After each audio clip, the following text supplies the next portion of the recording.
Сайн байцгаана уу? Манай сувагч Тавтай Марил. Энэхүү сувагтаа би хүний амьдралд боддоор тохиолдсон эвгүйцмээр явдлуудын талаар ярих болно. Хэрэв та зүрх судасны өвчтэй эсвэл ямар нэг зүйлсээс айх эмгэгтэй бол сонсохгүй байсан дээр гэж зүйлээ. Скэри доолъялаа. Манайх гэдэг айл тэр аймгийн тэр газар амьдран суудаг билээ. Хоёр сайхан тэрслэн ах, нэг бяцхан эмэгтэй дүү. Аав ээж гээд надтай нийлээд ам бүл зургуулаа. 2012 оны 12 сарын дөнгөж ихээр болсон хэрэг гэж санаж байна. Тухайн үед Facebook, телевиз, сэтгүүл, мөн нийгмийн орчинд дэлхийс өрнө энтер гэх зэрэг мэдээллүүд ирчээг авч хүнд нийтгсэн хүмүүс гадуур цөөнгүй байлаа. Миний хувьд тухайн үед 8 дугаар ангид суралцдаг байсан. Аимшигтай хэрэг болохын өмнө хүн найзын даа хөнгөн үеийг талимдуулж хонохоор болоод найзынхаа компьютерыг тоглож хоол унд хийж идэнгээ хонсон юм. Маргааш нь амралтын өдөр таарч байсан тул өөрийн 3-4 цаг хүртэл тоглож байгаад унтахаар хөвцөн. Найз маань ч толгой тавиад л унтаад өгсөн.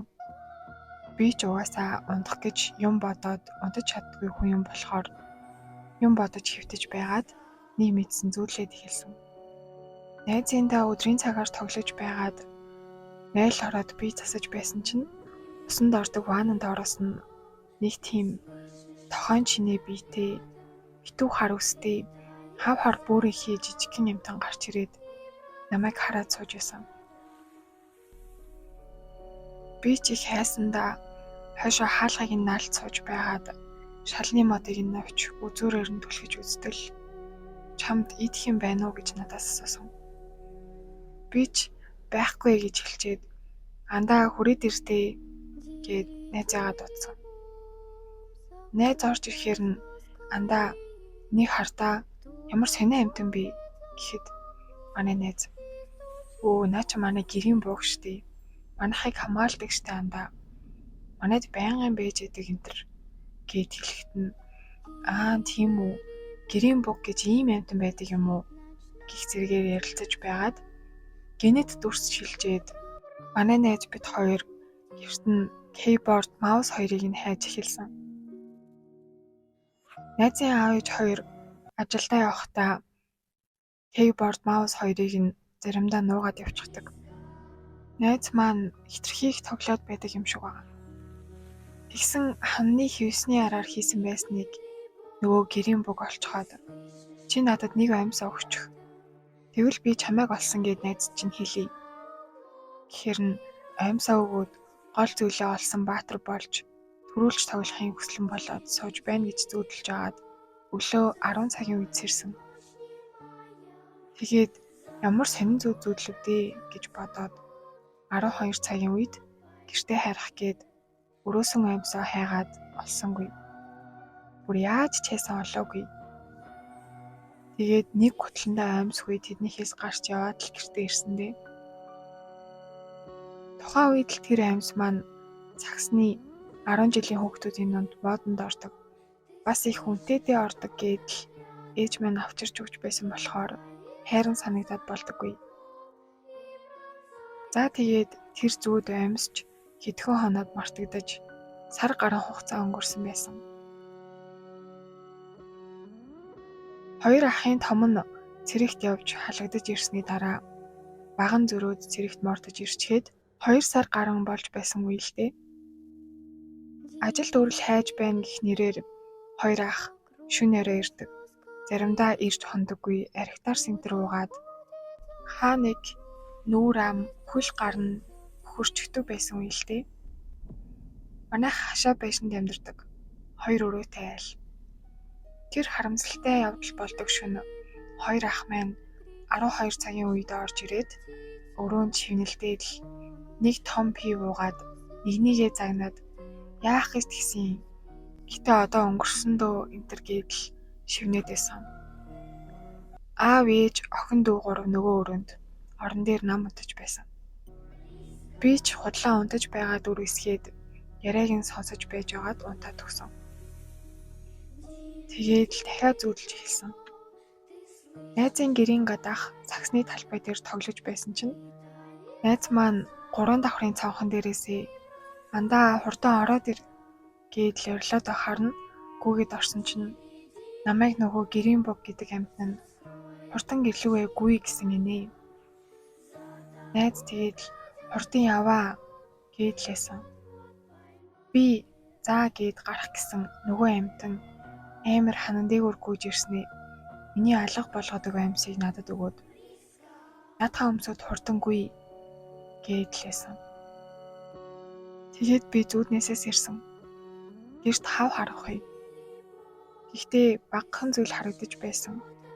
Би ч ямар сонин зүуд вэ гэж бодоод хөвтөж байсан байрлалаа өөрчлөөд хөвтсөн чинь хоёр ахын маань унтаж байсан булангийн орон дээр хүн суучихсан. Баг зэрэг амьсгаадах сонсогдсон. Сайн лавшруулаад харуул. Хүний дээр өвдөглөөд суучихсан. Доод хүн хоёр гараараа нүрийг нь арай ядан самбартаад нөгөө хүн нь хоолойг нь боо хайтай багахан ноцолдож байгаа харагдсан.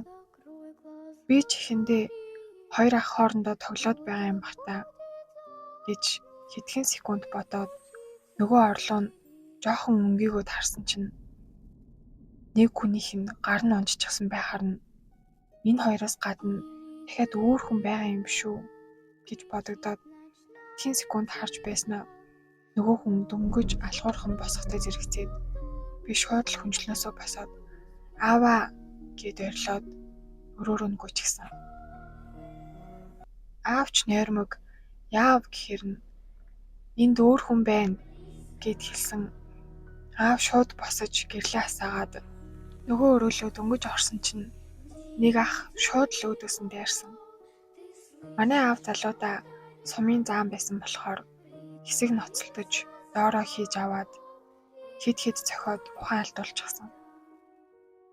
Тэгээд намайг гэрлээ хасаа гэд дээр нь суучихсан байсан. Би хажуугаар нь ороод өрөөний гэрэл хасаахад шал ор битүү цус болчихсон. Хоёр ахын маань хоолойг нь хэрчээд алчихсан байсан. Үнэхээр амар. Би шоконд ороод ухаан балартаад л юу болоод байгааг ойлгох ухаангүй болсон. Нэг мэдсэн чинь л ээж аав хоёр ихэр татаж уйлаад нөгөө залууг аав маань дээрээс нь хүчтэй зохиод лээсэн. Ээж цагдаад дуудлага өгөөд дүүг бас намайг тэрээд нөгөө өрөөндөө ороод байжээ. Гарч болохгүй шүү гэж хэлчихэд аавтай хэрэг болсон өрөөнд уйлаад лээсэн. 20 минутын дараа цагдаа ирж тэрүүгээр арга хэмжээ авч ээж дүү бид хоёрыг эмээгийнх рүү машинтай аваад явсан. Миний хувьд үнэхээр амар байсан. Тухайн үед нүд бүрлдээд дотор муу хараад хөшөө зогсчихдаг юм байлээ.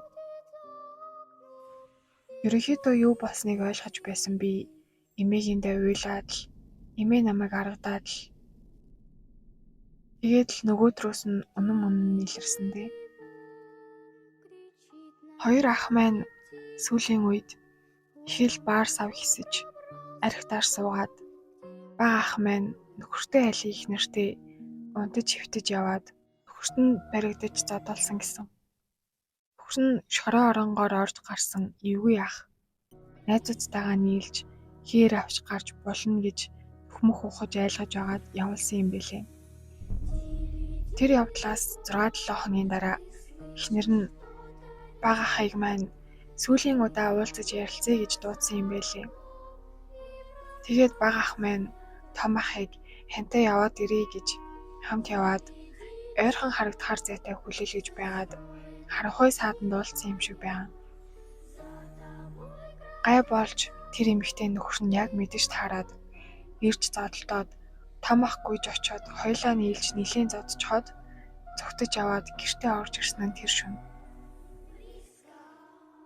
Тэгээд нөгөө ах чинь эхнэрээ зодчоод нэг аймаг болохоор гэр орон нэр хаягийг нь асуудалгүй мэдэх учраас тэр шөнийн 3 цаг өнгөрөөгөөд манай хашааг давж орж ирээд хаалга онгойлгож чимээгүй орж ирээд хоёр ахын маань хоолойг дарааллаж хэрччихэд дөнгөж босоход нь би ааваа гэд урилаад боссон байгаа юм.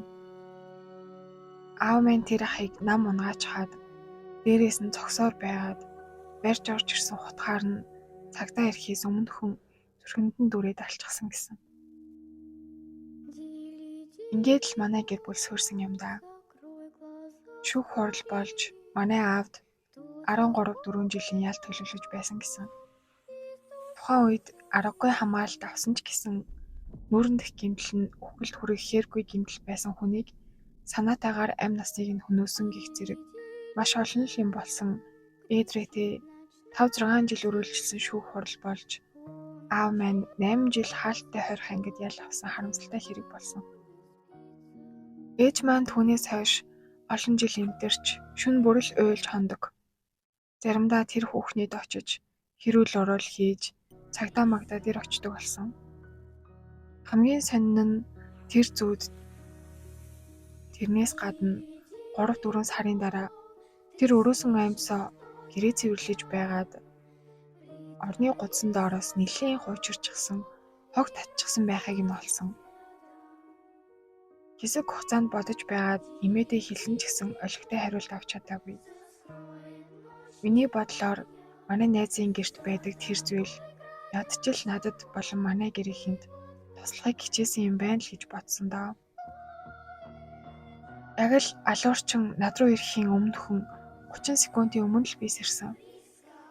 Хэрвээ сэрээгүй бол гэр бүл маань тэр чигээрээ хүйс тэмдрэгдэг байсан гэж би боддог доо. Аав маань шоронгоос гарч ирээд их л эвдэрсэн. Манайх хот руу нүүж аав гарч ирээд бид 3 дээр хотод ирчгээд дөнгөж 1 жил болоод зам тээврийн ослоор нас барсан. Миний хувьд амьдрал гэдэг ямар ч утгагүй юм шиг санагдсан өдрүүд маш олон ч гэсэн үлдсэн ээж дүүгийнхээ нүдийг харахад л үүнийг надаас өөр даван туулах хүн байхгүй. Би л бууж өгөхгүй байх хэрэгтэй гэж зоригчин амьдарсаар ирсэн. Гэхдээ тэр гэрийн бог гэдэг зүйл байдаг юм байна лээ. Манайд харин байдаггүй байсан юм шиг. Одоо амьдрал чигдрээд нэг өдөр сайн мэддэг хүнээс л асууя гэж боддог болсон доо.